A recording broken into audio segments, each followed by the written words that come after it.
Salut tout le monde, bienvenue à ce 108e épisode de Femmes de fer où je reçois la productrice Sophie Ferron.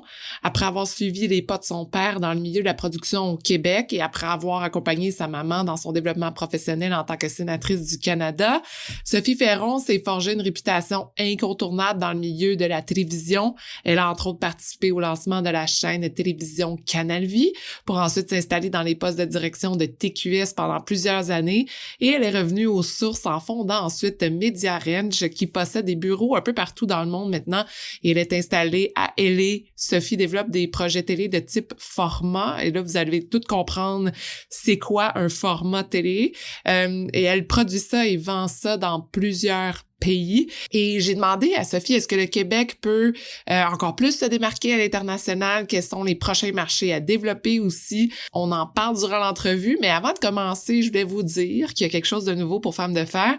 J'ai de mettre en place une infolette Femmes de fer où vous allez retrouver les nouvelles entrevues, les informations du podcast et aussi plein de bonus, du contenu que j'aime, qui me motive à passer à travers la semaine, qui me motive à aller plus loin. Et aussi, parfois, les Femmes de fer partagent des codes promo, des trucs, des astuces. Donc, vous allez retrouver tout ça dans l'infolette. Et pour vous y inscrire, rendez-vous dans la barre de description du podcast pour retrouver le lien.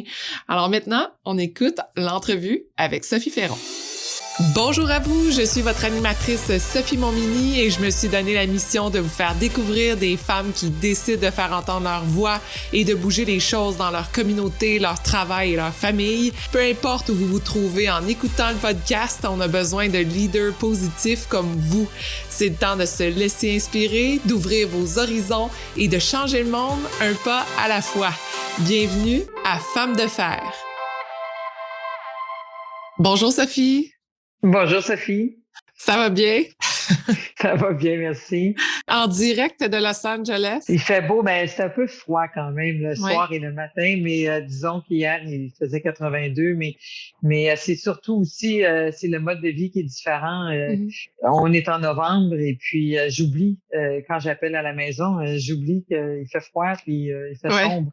J'oublie l'hiver. J'ai carrément oublié l'hiver et l'automne. J'ai le goût de te parler de 30 000 affaires parce que j'ai l'impression que tu es une personne qui a encore énormément de bagages dans le milieu de la télé, mais qui a commencé dans plusieurs sphères, qu'il fallait défricher le terrain à certains endroits. Oui, et là, et là, maintenant, c'est rendu qu'on se parle en direct de Los Angeles. Fait que là, je voulais juste comme mettre sur table qu'il y a énormément de choses que moi, j'ai le goût de parler. Le milieu de la télé, c'est pas un terrain inconnu pour toi depuis très, très longtemps. Non, moi, je suis deuxième génération. Mon père était journaliste à Radio-Canada et par la suite est devenu producteur indépendant dans les premières années de TQS, de télévision 4 saisons. C'était dans mes gènes. Et par la suite, j'ai travaillé pour lui quand il faisait des gros hits au Québec, Caméra 86 à 93, Coup de foudre et tout ça. Donc, j'ai commencé mon métier de production télé chez mon père, chez Ferron International. Pour moi, ça a toujours été ça. Puis ça a toujours été clair dans ma vie. Même avant que mon père soit producteur, moi, c'était clair que j'allais faire de la télé. J'étais jeune, puis je disais à mes parents que j'allais déménager à Los Angeles. J'avais comme 9 ans. Ouais, je disais ça à 9 ans. Puis là, il dit, OK, ben vas-y. Et finalement, ça m'a pris un peu d'années. Oui, c'est ça. Qu'est-ce que tu voyais justement Los Angeles? Qu'est-ce que ça représentait pour toi? Oui, ça représentait le cinéma puis la télé. Parce qu'à l'époque, j'étais aussi intéressée beaucoup par le cinéma. Puis j'ai beaucoup lu je me suis comme un petit peu spécialisée dans le cinéma américain des années 30, 40, 50. Vraiment, j'ai tout lu, j'ai tout vu. Sur la vie aussi des comédiens, beaucoup d'autobiographies, de biographies. Donc ça m'intéressait beaucoup. Et par la suite, la télévision aussi. Moi, j'écoutais la télévision américaine. C'est comme ça que j'ai appris l'anglais quand j'étais jeune. Et puis, j'aimais beaucoup la culture américaine et j'aimais beaucoup la télé américaine. Donc, pour moi, je disais, je vais aller à Los Angeles, je vais devenir comédienne. Dans ma tête, c'était ça que j'allais faire. de haut de mes 9 ans. Et par la suite, mon rêve s'est transformé, mais c'était pour moi la seule avenue pour ma carrière. Donc après ça, j'ai dit non, moi je veux devenir réalisatrice. Après ça, productrice. Là, j'ai compris parce que le producteur, c'est celui qui prend les décisions. Donc non, je veux devenir producteur parce que c'est le producteur qui décide quel comédien va jouer, puis c'est quoi Alors c'était ça. Après ça, mon rêve a évolué comme ça, mais c'est sûr que le végétariat, ça fait rêver, surtout quand t'es jeune. Mais après ça, quand on le voit de près, même à l'échelle du Québec, c'est pas quelque chose que je voulais, là. Qu'est-ce qui est passé, justement, de dire je travaille avec mon père, puis je développe ça, à j'évolue, je sors même de ce que mon père fait et j'en deviens, moi, une productrice qui s'établit? J'ai étudié dans le milieu, j'ai commencé. Après, par la suite, je suis allée plus du côté de la politique, des relations publiques. Ma mère était politicienne, ma mère est une sénatrice, maintenant à la retraite. Donc, j'ai beaucoup aimé ce côté-là aussi de la relation publique, de l'image et tout ça. Donc, j'ai bifurqué là-dessus. Et par la suite, je suis allée travailler avec mon père. Et après ça, j'ai comme cumulé tout ce que j'aimais, mais d'un trait. Ma mère a toujours été plus à l'international, a toujours été un trait d'union dans les cultures. Donc, moi, c'est un côté que j'aimais beaucoup. Je travaillais beaucoup en anglais. J'ai fait une carrière chez Technicolor, internationale. Donc, j'aimais beaucoup ce trait d'union-là et ça m'a amené à voyager beaucoup pour le travail. Donc, j'ai créé ma boîte de production ou ma carrière en fonction de mes propres intérêts. Donc, j'ai fait un mélange de mon père, un mélange de ma mère, puis un saupoudré de moi, et c'est ça que ça fait. Avant d'en arriver justement à la création de la boîte de production, je vois que tu as été aussi impliquée énormément dans la création de Canal Vie. Et je voulais vraiment que tu me parles un peu comment cette expérience-là a forgé ce que tu fais maintenant. Est-ce que ça a eu un impact ou pas vraiment? Comment tu t'es vu te développer? Parce que lancer une chaîne télé, c'est tout qu'un mandat et ça peut partir dans tous les sens. Comment toi, tu t'es vu dans ce lancement-là? Mais moi, c'était vraiment mon premier emploi, je dirais, corporatif. J'ai été productrice avant, j'étais chez JPL, je faisais beaucoup de piges, j'avais travaillé pour mon père. Et là, j'étais vraiment un poste de direction corporative. J'avais un salaire annuel, j'avais des vacances annuelles, j'avais une vie normale. Donc, ça, déjà là, j'ai appris donc le travail d'équipe et la gestion. Mais en même temps, on partait d'une chaîne qui n'existait pas. Donc, moi, je suis arrivée 6 mois, à peu près 6 mois avant l'ouverture. C'était aussi tous les visions de tout le monde, comment. Puis le projet initial, ce qui était le projet initial jusqu'à ce qu'il est devenu, c'était pas le même projet. Okay. Et nous, on était de la première mouture où Canal Vie était pas du tout qu'il est aujourd'hui. C'était vraiment plus santé, c'était plus médical et c'était les hommes dans le comité de direction étaient plus forts, il y avait donc hiérarchiquement et avait plus d'impact dans les décisions, mais c'est un poste qui devait parler aux femmes. Donc rapidement, après 6 mois, on s'est réajusté parce que comment les hommes prenaient des décisions, puis je dis pas ça, ils prenaient des bonnes décisions peut-être, mais c'était leur vision d'un poste de femme. Alors que au fond, c'est les femmes, tu sais, qui devaient un peu plus primer. Mais bon, alors mais la programmation a évolué depuis, mais le mandat le premier 6 mois était très différent, mais c'était très intéressant comme expérience, par contre, de mettre un poste en ondes et de le voir évoluer, puis voir que le message passait pas, le message qu'on avait était mal reçu. OK. Qu'est-ce qui explique ça, que c'était mal reçu? On pensait qu'on parlait de la santé et la perception des gens, parce qu'on a fait des focus group, ils disaient qu'on était le poste de maladie. Parce qu'on parlait toujours des maladies. Alors là, tu dis, donc, on avait raison, tu sais, on faisait ce qu'on pensait bien faire, mais clairement, le message était mal entendu, mal reçu. Alors, il fallait qu'on revoie notre façon de communiquer. Mais c'est quand même un exercice très intéressant parce que c'est pas facile, justement, tu sais, quand on a une vision, de dire non, moi, je crois à tel sujet, telle affaire, tel projet, c'est de même que c'est vu, puis ça, c'est bon, puis d'en arriver après ça en focus group au résultat avec l'audience, puis que l'audience, ça fait comme, mais je comprends rien. Ça arrive, hein. Ça arrive, ça m'est arrivé plus d'une fois dans la vie, mais pour Canal Vie, évidemment, on était une équipe, là. Puis moi, je prenais pas les décisions de programmation, je participais, mais j'étais pas l'ultime décision, j'étais pas décisionnelle ultimement. Mais c'est vrai que en anglais, on va dire very humbling. Quand tu écoutes des focus group, là, puis moi, ça m'est arrivé souvent au fil de ma carrière. Ouf. Euh, puis aussi, ce que tu entends, il faut pas prendre les gens, puis ça, c'est quelque chose que je dis souvent, faut pas prendre l'auditoire pour des valises, là. Ils comprennent très bien ce qui se passe. Ils peuvent pas nécessairement bien l'expliquer. Peut-être qu'ils n'ont pas les bons mots, mais quand une émission a connu des problèmes de production, quand une émission a connu un resserrement parce que le message était mal passé, on est reparti en montage et tout ça, les gens à la maison vont dire je sais pas, mais on dirait que c'est n'importe quoi. On dirait que c'est pas clair. Mais tu sais, mais ils ont raison. C'était pas clair. On a recommencé 18 fois. Tu sais, c'est des trucs comme ça. Alors, dans les focus group, oui, c'est très dur parce que les gens parlent très crûment, puis souvent, tu as mis ton cœur et âme là-dedans. Oui. Mais c'est rare qu'ils ont tort. C'est rare. Comme je dis, ils n'ont pas les mots pour le dire.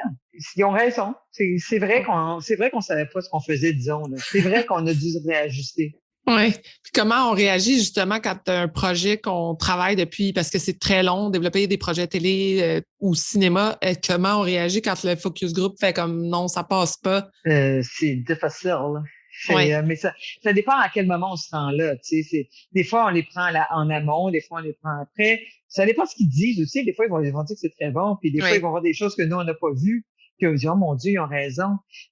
Moi, je pense que ce qui est difficile surtout, c'est les codes d'écoute. C'est quand on fait quelque chose, puis c'est pas écouté, c'est pas vu, c'est pas entendu, les gens savent pas que ça existe. Ou quand ils le voient, quand ils le découvrent, c'est bon, mais des fois, il s'est perdu ça, c'est plus difficile.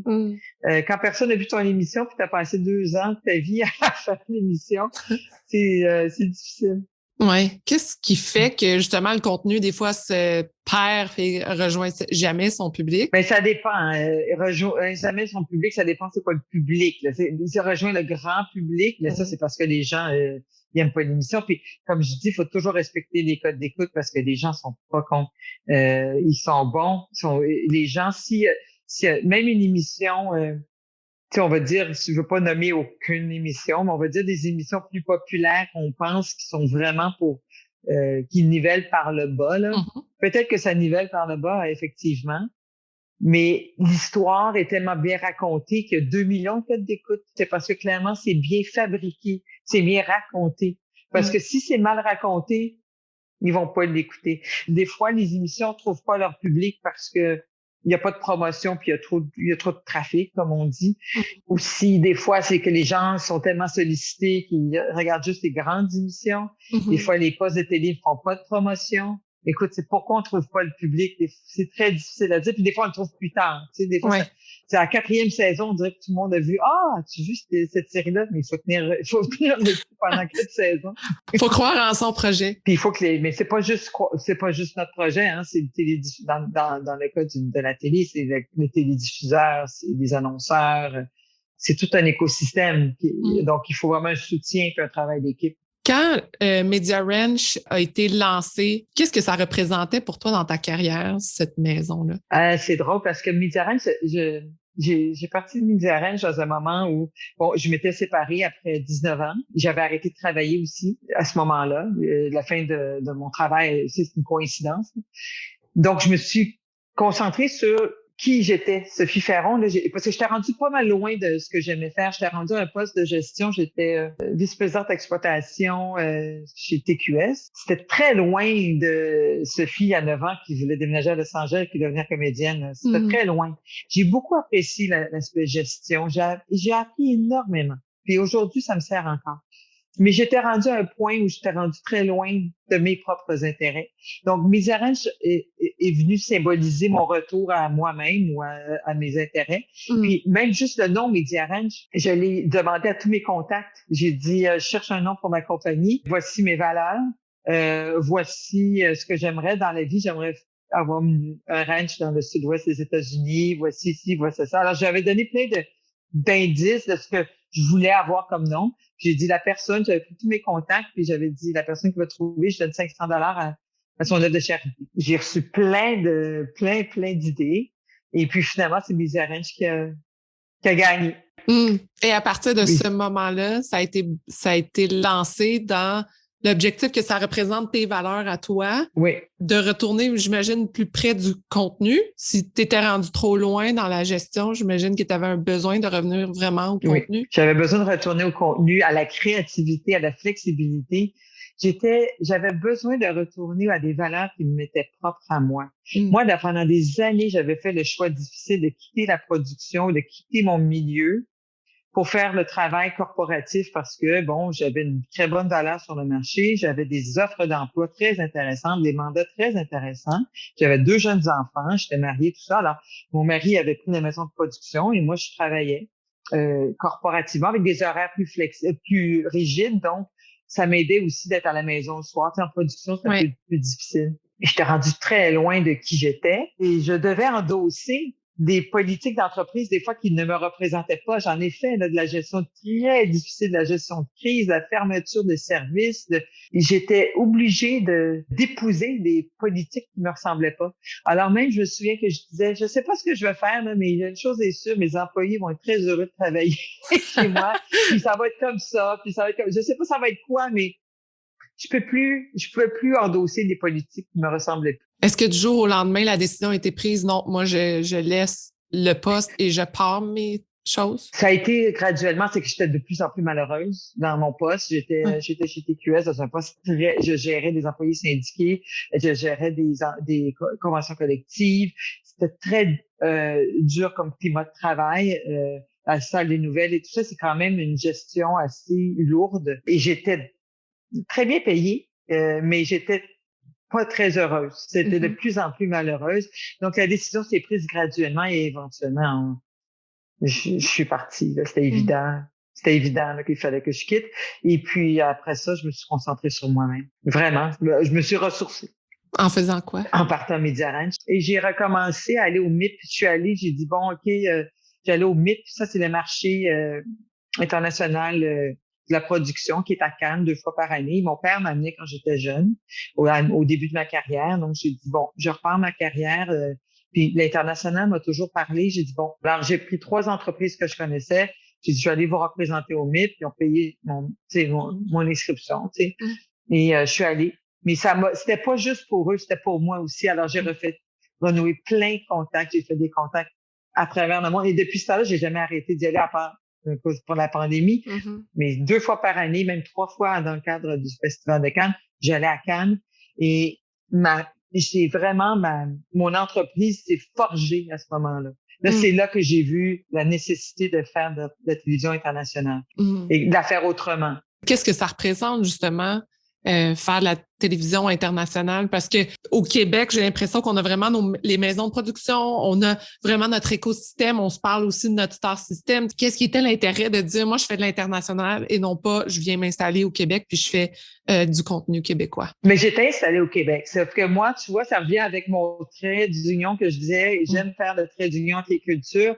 Moi, je faisais de la télévision au Québec à l'époque, mais j'amenais le contenu international. Et moi, les contacts que je me faisais à travers le monde avec des compagnies de format, des compagnies de distribution, des télédiffuseurs, des producteurs, ça me nourrissait. Que je voulais travailler avec eux, mais chez moi. C'était comme ça. Et j'ai rencontré Endemol, la compagnie qui a parti, au fond, l'industrie du format, la compagnie qui est derrière Big Brother, qui est carrément derrière aussi La Voix éventuellement, parce que c'est John DeMol qui a parti Endemol, qui a parti Talpa. Donc, la personne qui a démarré l'industrie du format, je les ai rencontrés de fil en aiguille dans un mandat de consultation à Cannes. Et puis, ça m'a pris 1 an de les convaincre de m'embaucher comme agent, parce qu'il n'y avait pas d'agent. Puis, ça m'a pris 1 an. Puis après ça, j'ai représenté Endemol pendant 9 ans. Et ça, donc, je les importais au Québec. Mais je les importais au Québec, mais le reste du temps, je produisais au Québec, mais aussi, je continuais à me faire des liens avec tout le monde. J'importais d'autres formats de d'autres gens et tout ça. Et ça m'a amené à avoir un modèle d'affaires un peu différent. Je produisais pour le Québec toujours, mais j'importais des formats. Qu'est-ce que ça veut dire? OK. Fait que donc, exemple, La Voix que nous, on a connue ici au Québec, ça veut dire que c'est un format qui est importé, l'international, mais qu'on produit au Québec. Exactement. Je crois qu'il est dans 60 territoires là, au moment où on se parle. C'est ma spécialité et c'est comme ça que je l'ai développé. Puis ça rejoint mon grand bonheur de travailler dans plusieurs cultures. Tu sais, la voix, entre autres, c'est néerlandais.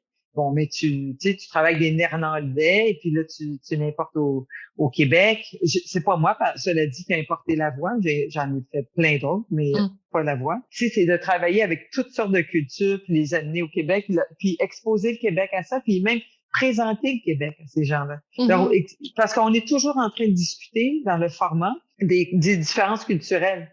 On peut pas faire ça comme, OK, encore là, je vais prendre un très mauvais exemple, mais dans, je sais pas, un dîner presque parfait, puis c'est encore pas moi qui l'a vendu, mais peut-être que quelque chose qu'ils font au UK, parce que c'est un format britannique, puis nous, on dit non, au Québec, les gens vont pas aimer ça, on n'aime pas ça quand on rit des gens. Donc, on doit le modifier. Puis là, tu dois faire accepter tes modifications par l'ayant droit. Donc, c'est toujours la conversation sur les cultures, qu'est-ce qui fonctionne pas, puis est-ce qu'on a le droit de le changer? Non, c'est un point de format, mais est-ce qu'on peut le faire évoluer? Alors, c'est très intéressant quand tu travailles là-dedans parce que avant, je le faisais juste pour une compagnie ou deux, puis je l'importais au Québec. Mais là, maintenant, c'est rendu le contraire, c'est que 98% de mon chiffre d'affaires est à l'extérieur du Canada.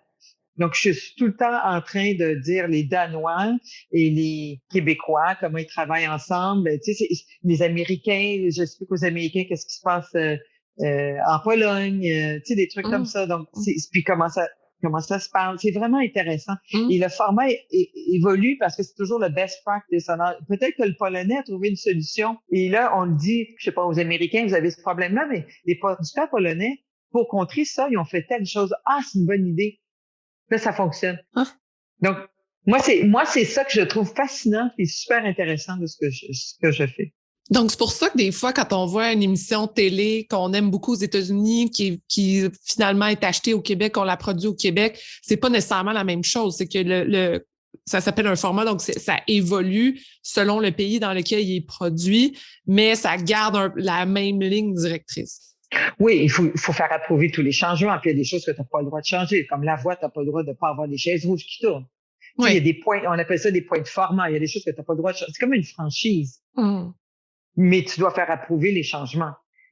Et les changements que tu fais retournent au producteur, au propriétaire du format, puis il a le droit de le proposer à d'autres territoires pour le faire évoluer. Après 10 saisons, il y a des choses que à travers le monde, il y a des trucs que les gens ont trouvés parce qu'ils vivent les mêmes enjeux souvent. La stagnation des codes d'écoute ou le manque de talent disponible. Alors, c'est the best practice à travers le monde. C'est fascinant comment on peut s'entraider. Donc, c'est s'entraider à travers le monde, finalement, via une émission de télé. Et qu'on réalise qu'on est vraiment plus similaires qu'on croit, malgré la langue et la culture et la géographie. Donc, le trait d'union, dans le fond, c'était pas juste le Québec avec un autre pays, c'est vraiment tous les pays ensemble. Ouais. Moi, j'aime beaucoup ça et j'aime beaucoup présenter le Canada, le Québec. J'aime beaucoup, beaucoup ça, expliquer qui on est, qu'est-ce qu'on fait, parce qu'on est quand même... Les gens nous connaissent mal, mais c'est pas méchant là. Ils me posent plein de questions sur les francophones du Canada, puis comment ça fonctionne, puis il y en a qui pensent qu'on vit dans un quartier anglais puis un quartier français. Tu dis non, on se mélange. C'est des trucs comme ça, mais c'est pas méchant, là, c'est super intéressant. Oui. Comment on se démarque justement le Canada à l'international? C'est quoi nos points? On est reconnu, c'est clair, parce que dans le sens qu'on a un microsystème culturel. On a un star system. Nous, notre culture est bien ancrée. Ça, c'est sûr qu'ils le savent bien. Mais on est aussi très fermé. On est fermé sur nous-mêmes. Comme plusieurs territoires menacés le font, c'est normal. Donc, on exporte moins. Et là, maintenant, il faut penser à exporter. Ça fait longtemps que moi, je le dis.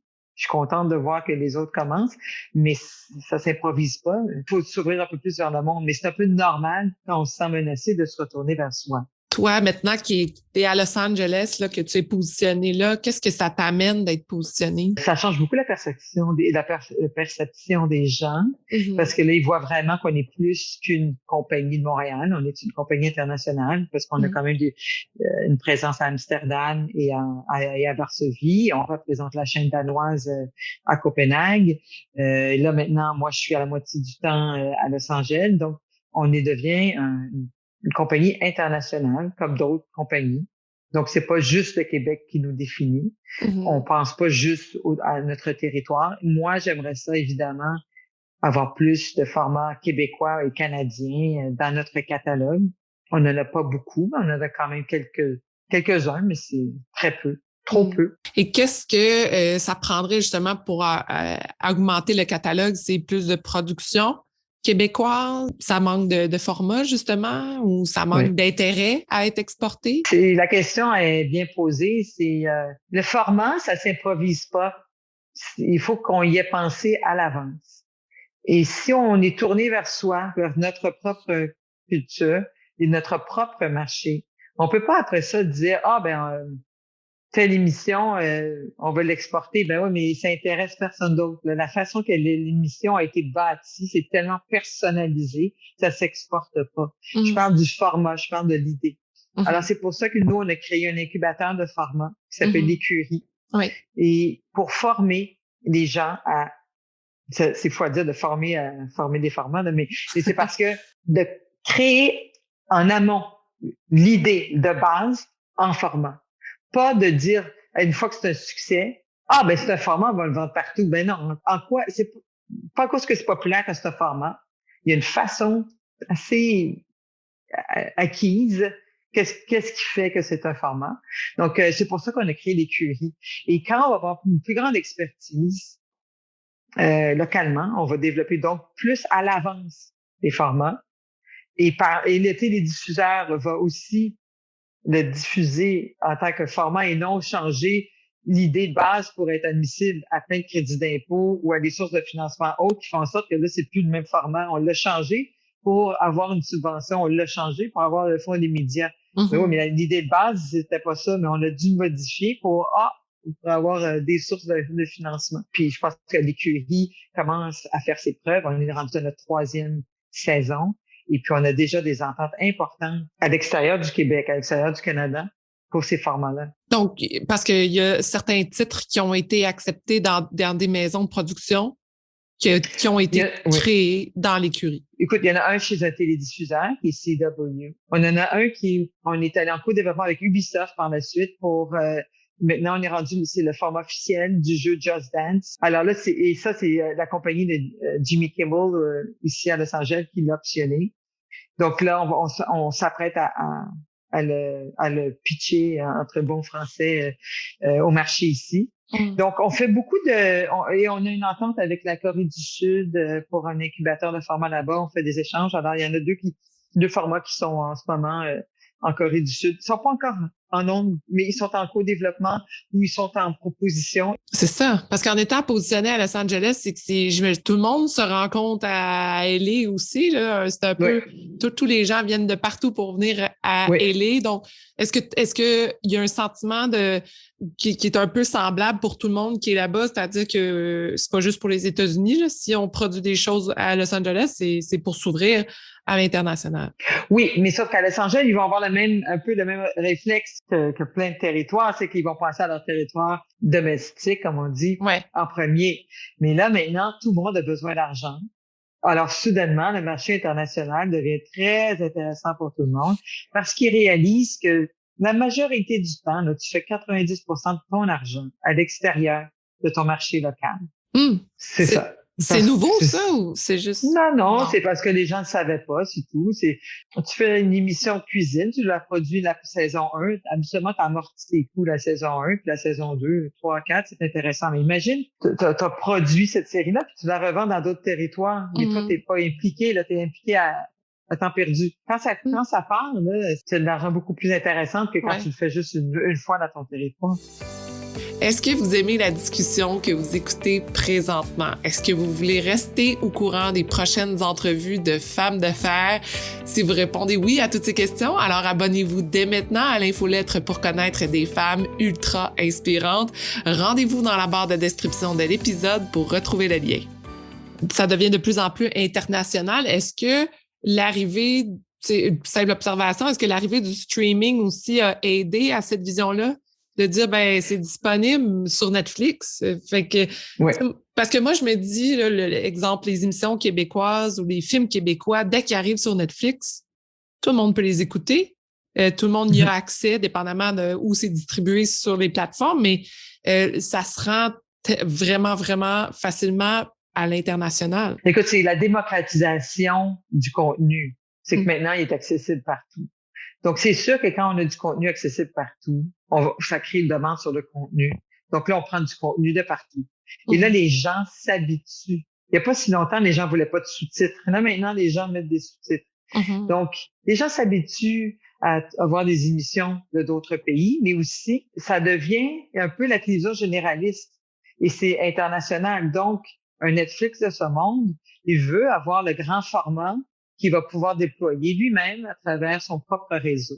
Donc, c'est là que ça devient l'international. Oui, les streamings ont amené ça encore plus, parce qu'on réalise à quel point on est tous rassemblés par la même chose. Donc, Netflix va dire, si je mets en production, et je fais les mêmes mathématiques que tout le monde, si je mets en production une série aux US qui s'appelle Too Hot to Handle, je me souviens le propriétaire de l'émission, qui après ça, faire des productions locales dans tous les territoires. Et là, quand je suis à Amsterdam, je peux regarder la version US qui va être doublée en Dutch et je peux regarder la version Dutch. Et là, les gens vont pouvoir comparer. Il n'y a pas de limite. Il n'y a pas de limite. Donc, c'est pour ça que ça amène ça. Puis les gens, maintenant, sont rendus, on va regarder Too Hot to Handle version Dutch. Je dis ça, c'est un exemple. Encore, moi, souvent, je prends des exemples extrêmes pour prouver un point. Mais je vois mes enfants, ils vont regarder Real Housewives de Dubaï. Ils vont regarder Real Housewives. Ça devient beaucoup plus international et on est beaucoup plus ouvert. Donc, on est aussi plus ouvert à ce contenu-là qu'on l'était avant. Donc là, en ce moment, quelles sont les valeurs que tu continues à développer avec le contenu? Entre autres, dans l'écurie, ce que je dis souvent, c'est qu'il faut travailler en équipe, il faut tous s'entraider. Il n'y a personne qui va arriver avec son idée tout seul. On les forme à s'entraider, même si tout le monde a son propre format. On essaie tout le temps de le débloquer ensemble, là, tu sais, on le critique, on le travaille ensemble. Donc, moi, je travaille beaucoup en collégialité. Ça, c'est une de mes valeurs. Puis, c'est vraiment important. Puis, de respecter les cultures des autres, de faire évoluer l'idée, mais dans le respect de la culture, dans le territoire dans lequel on est. Il faut respecter où on est aussi. Moi, je dis souvent aux gens ici aux États-Unis, puis ça, c'est un exemple assez flagrant. Je dis, moi, je suis une invitée dans votre pays. Je peux pas critiquer la politique, même si j'ai mon opinion. Mais il faut faire attention. Je suis pas américaine. Je ne vote pas. Je ne peux pas critiquer. Faut que je fasse attention parce que c'est pas un manque de respect. Donc, quand on crée et quand on parle avec d'autres cultures, on peut pas dire, ben là, eux, ils sont sexistes. Ben oui, on peut les trouver sexistes. C'est vrai. Mais il faut respecter leur culture, puis la faire évoluer de la manière qu'on peut, puis de pas dénaturer nos propres valeurs. Mais je veux dire, puis sexiste, c'est peut-être pas un bon exemple, mais il faut comprendre pourquoi c'est comme ça. Puis il faut essayer de l'améliorer. Mais il faut respecter faut respecter les autres, sinon on peut pas arriver avec nos grands sabots puis nous dire c'est comme ça que ça marche. C'est quoi le plus grand challenge de Mediarine? C'est la croissance, c'est gérer la croissance. On est très respecté. Moi, l'équipe travaille tellement fort, tellement bien. Ça me fait tellement plaisir quand j'entends des choses dire vous avez une belle réputation. C'est pas moi, c'est la compagnie, c'est toute l'équipe, c'est tous les gens avec qui on travaille. Mais c'est beaucoup de travail et on gère une croissance et des demandes croissantes, pour utiliser le mot. Parce que les demandes fusent de partout. Oui, puis c'est aussi, j'ai une équipe à gérer. Là, j'ai une équipe, j'ai des gens qui sont fatigués. On a beaucoup de fuseaux horaires. On a beaucoup de demandes. Entre autres, on est passé de une entente ici à 18 aux États-Unis en dans d'un an. Mais ça, c'est 18 contrats qu'on doit gérer, qu'on doit superviser. On a des partenaires de production, il faut leur parler, faut aussi. Alors ça, c'était pas là il y a un an et demi. Donc ça s'ajoute à tout ce qu'on continue parce qu'on grossit ailleurs aussi. La pandémie a fait mal à tout le monde, a fait mal à nous, mais nous, on a doublé nos ventes, mais nos clients, capacité de payer réduite, tout le monde avait des problèmes de flux de trésorerie. S'il y a quelque chose que j'ai appris pendant la pandémie, c'est que la pandémie était un grand égalisateur. On était tous égaux face au flux de trésorerie. On avait tous nos... Alors, à un moment donné, on se disait, ben, OK, qu'est-ce que tu peux me donner? Puis après ça, moi, je me retourne, puis je le donne à l'autre. Puis, tu sais, mais c'est un défi pour une entreprise, là. C'est un grand défi. Wow. Et là, de trésorerie. Oui, oui, c'est ça. Je pense que c'est le défi de tout entrepreneur aussi de gérer cette. C'est ça qui nous fait avancer, mais s'il y en a pas, on peut pas avancer, mais on en a besoin. Fait que c'est comme toujours qu'est-ce qu'on fait? Oui, c'est ça. Et là, en ce moment, est-ce que ça repartit un peu? Est-ce que tu sens qu'il y a comme un retour ou c'est encore... Ben nous, on a doublé nos ventes. Mais là, tu sais, quand même, ça va bien. Puis là, on a quand même des bons... ça va bien avec nos clients. On a souvent les mêmes clients. Alors, tu sais, on est tous face ensemble, face à la COVID. Alors, on supervise aussi, on regarde tout ce qui se passe dans les territoires parce que ça vient influencer tout de suite s'il y a des émissions qui peuvent aller en production ou pas. Puis c'est ça qui est payant, c'est la production. Mm-hmm. Donc, quand ça retarde, la COVID, ça a retardé beaucoup de production qu'on avait anticipé. Mais les revenus sont venus d'ailleurs. Mm. C'est sûr que je vois une grande progression en ce moment, contrairement à l'année dernière. C'est les États-Unis qui travaillent beaucoup, alors que l'Europe, ça s'est calmé. Dans le sens qu'ils ont mis beaucoup de choses dans la pipeline. L'année dernière, on a beaucoup vendu en Europe, mais là, ils en ont tellement beaucoup, puis ils ont des enjeux de COVID, mais ils ont beaucoup, puis ils ont des émissions qui ont été, tu sais, la production avait été arrêtée et tout ça. Mm. Il y a comme un embouteillage, alors qu'aux États-Unis, ils ont complètement arrêté pendant des mois, puis là, ben, c'est très actif comme marché. Très actif. Oui. Les projets les streamers, les streamers demandent beaucoup. Là, tout le monde a un projet de streaming. Hein. Tout le monde a des tu sais, on est approché par des streamers que je savais même pas qu'ils existaient. Alors, ça crée une grande demande aussi. Oui, hein? Mais comment ça, justement, tout le monde a décidé d'essayer d'avoir sa part de gâteau dans le streaming. Ah oui. Alors là, ben oui, je sais pas s'ils vont durer, mais on se fait approcher par des services que je connaissais même pas. Là. OK. Oui, puis c'est intéressant pour nous, c'est une belle occasion. Donc, à suivre, parce qu'il y en a là-dedans qu'on va probablement voir évoluer puis devenir d'autres gros joueurs dans le... Oui. Netflix a encore la grosse part de gâteau, mais les autres, mais c'est surtout à l'extérieur des États-Unis. Ici, il y en a beaucoup qui se développent, il y en a aussi à travers le monde. Puis aussi, une des demandes récentes qu'on a, puis on fait de plus en plus, c'est sur les réseaux sociaux. On développe des formats pour les réseaux sociaux. Ça consiste en quoi, développer sur les réseaux sociaux? C'est vraiment de concevoir ou adapter nos formats, mais sinon, on est beaucoup plus en conception sur des réseaux sociaux. Je donne un exemple, là, mais je donnerai pas un vrai exemple, mais sur TikTok. Mm-hmm. Alors là, sur TikTok, on va faire quelque chose sur TikTok et ce qu'on développe, c'est un format, mais c'est pas juste le format, c'est aussi le déploiement. C'est comment telle plateforme va partir sur telle chose et va aller finir à la télé. Donc, Alors ça, c'est une nouvelle demande. Oui. Ça, c'est nouveau, ça. C'est des clients qui le demandent, ça? Ou c'est TikTok qui dit non, nous, on veut investir sur la production? Il y a plusieurs. C'est rendu tout un autre marché. Ben, pas un autre marché, mais c'est des plateformes, c'est des fournisseurs de plateformes, c'est des influenceurs, c'est des agents d'influenceurs, c'est tout ce monde-là. Là. OK. Soudainement, c'est comme si le mot s'était donné et là, on a été approché puis on développe ça. Okay. Donc, c'est intéressant, j'apprends des choses à tous les jours. Vraiment. Moi, là, je pose des questions parce que là, moi, ça me fascine parce que le monde des médias sociaux n'arrête jamais de se développer. Puis le monde du jeu vidéo aussi n'arrête jamais. Donc, c'est comme... Je trouvais ça intéressant dans les entrevues que je lisais que tu avais dit une place, ben ce qui est populaire, là, peut-être que dans 2 ans, ça ne sera plus. Fait qu'on ne peut pas se positionner là-dessus pour créer toujours le même contenu, dans le fond. Faut toujours évoluer. Il faut toujours évoluer, puis il faut écouter le marché. Puis tu as le droit à avoir des projets de passion. C'est sûr, j'en souhaite et j'en ai. Mais mais entre-temps, là, il faut que tu écoutes ton marché. Mm-hmm. Puis il faut adapter ton projet. Si tu veux qu'il vive, il faut suivre les tendances du marché, sinon peut-être qu'il va jamais vivre. Oui, absolument.